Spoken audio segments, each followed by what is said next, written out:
And now I'd like to introduce, once again, really, Jean. Jean Lambert. Many of you will know Jean has been for 12 years now the Green MEP for London. Jean Lambert.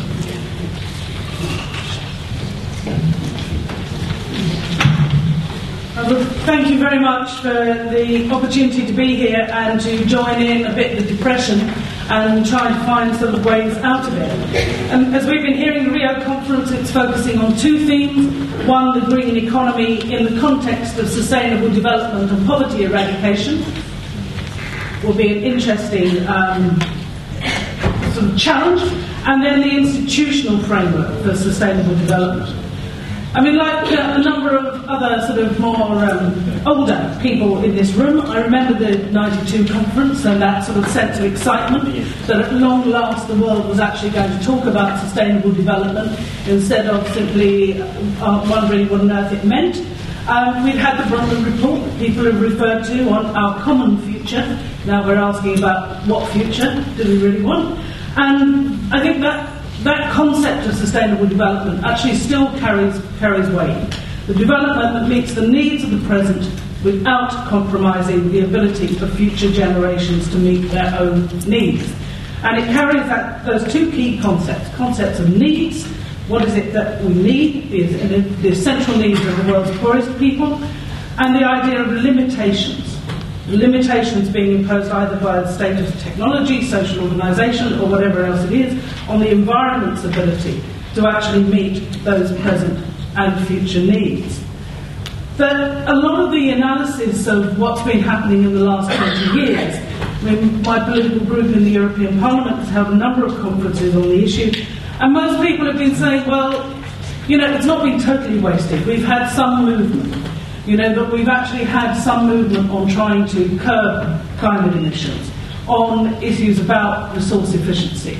That, we've become, we know a lot more now. But the problem is that we haven't gone far enough and we've certainly achieved everything that has been promised. What a surprise. And they're also saying that in the last 20 years as well, we've actually learnt a lot more.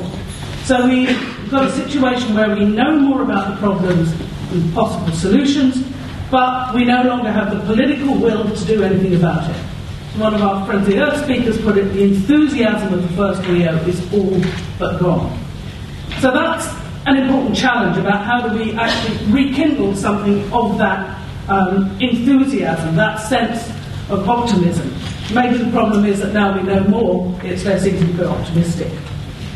John Gummer this week, I don't often quote John Gummer, former Conservative Environment Minister, but he has stayed in touch with the issues, which I think again is quite interesting. And he was writing this week about a failure of the last 20 years. There's been the failure of governments to properly implement their commitments from Rio and Johannesburg. He identified a lack of domestic legislation to underpin Rio principles and conventions. Secondly, a lack of credible and independent international scrutiny to monitor delivery. And finally, in his view, the international community's failure to convert the original Rio agenda into a language that would hold sway in the most powerful departments in each government, the treasuries and finance ministries. And if you look at the UK, some of those that have been most resistant to a lot of the ideas that have been coming forward from elsewhere have been in the Treasury. And I include Gordon Brown in that, and certainly the current Chancellor I don't see as anything like a radical or a mainstream Green. There are many ways I do see him, but this is a polite context. Also, that in that failure to deliver, we've also singularly failed to deliver for the world's poorest countries. In terms of technology transfer, in terms of funding, in terms of all of those promises that have been made, the failure to deliver on alternatives for poorer countries, I think has left them even more vulnerable to those who come in with the biggest offers, the most attractive offers to actually help. And Rob was talking about the common but differentiated responsibility. I think that's an area that is also becoming a bit more complicated. with the development of the so-called BRIC countries. Brazil, Russia, India, China, and there's probably another one I forgot. South Africa. Thank you very much. Audience participation. In my gaps. So, where countries which 20 years ago could make a very strong argument that they had not been part of the problem, I think we might argue about Russia in that, but who would make that argument, for a number of them now I think it's more difficult. They may not be part of the historical problem, but they're part of the present problem. And that is something where it's very difficult to get leverage in international sort of discussions. And of course America is still one of the problems. Those of us around in 92 will remember George Bush Sr. saying that he wasn't going to sign up to anything which would be a threat to American jobs. And I think, that it's taken a very long time for them to realise that actually dealing with sustainable development can deliver on jobs. It's not a threat. But we're all aware of the possibilities that Rio is going to deliver. Nothing. The negotiations draft that was leaked at the start of last week is very, very short on actual commitments. And what we were hearing this week, later in the week from some of those involved from the development movements was, what we risked seeing was certain of the governments coming in as they did in Copenhagen, bypassing all of the months, years of negotiation, coming up with their own agreement, and off they go, again leaving the world's poorest countries and the most vulnerable countries in the most sort of powerless state. We've been hearing some of the critiques about the green economy within this, and there is no real definition in the Rio sort of Zero document, is my understanding. But the European Parliament, the definition they came up with, voted through last September with an overwhelming majority, and that's virtually all political groups, including centre-right.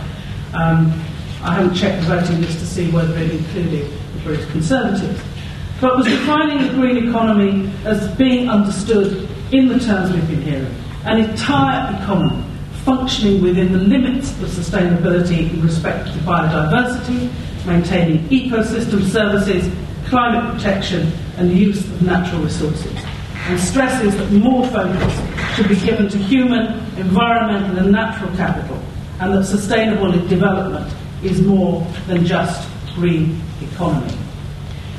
Unfortunately, that wasn't the view of our governments. The 27 member states have come up with something different, where they're talking about green economy offers an opportunity to create a positive, inspiring, new global model of growth that not only reverses negative environmental trends, but drives future development and job creation. Hallelujah. Exactly as you were saying, it's this, okay, what colour are we going to put in front of growth this time? Right, this time it's going to be green. Oh, don't forget blue in terms of the marine environment. And of course, this sort of language also then makes it very difficult for some of the world's poorer countries to actually sign up to anything because they think this is just more of the same but with a different sort of, a different packaging on it. And, we're still there with the short-term gain. The UK government has said on this, or rather, its Environment Minister has said this, I don't know what its Treasury is saying, but again, it's criticising the Rio documents. It's missing some important elements. It doesn't properly make the case for green growth, as Catherine's told them, and it doesn't explicitly link natural resources, poverty, and economy. Rio has to recognise that interdependence. I think many people do. I think the question is whether many of our governments do. So you'll be pleased to know that Nick Clegg and others, when they're there, will be pushing for a clear commitment to sustainable development and green growth from politicians around the world. And that this is what they are going to be out there. It says that it recognises that GDP is not a perfect measure of progress. My party, and it's not often I do a party political at these events, but my party is founded on that, that's one of our founding sort of ideas, was that GDP was far from the measure of progress. It was actually a measure which creates a lot of problems. And again, what the government is now pushing for is GDP plus, not beyond GDP, not alternatives to GDP, but GDP plus. Because it's essential, he went on to say, that we create the conditions for the value of nature to be reflected in everyday decisions. And this is difficult. It is difficult how you value, in terms which are non-monetary, the life support systems of this planet. But it's also true that if we don't do that, exactly as we've been hearing, we are going to continue to kill those life support systems off. And that destroys any element of choice that we have.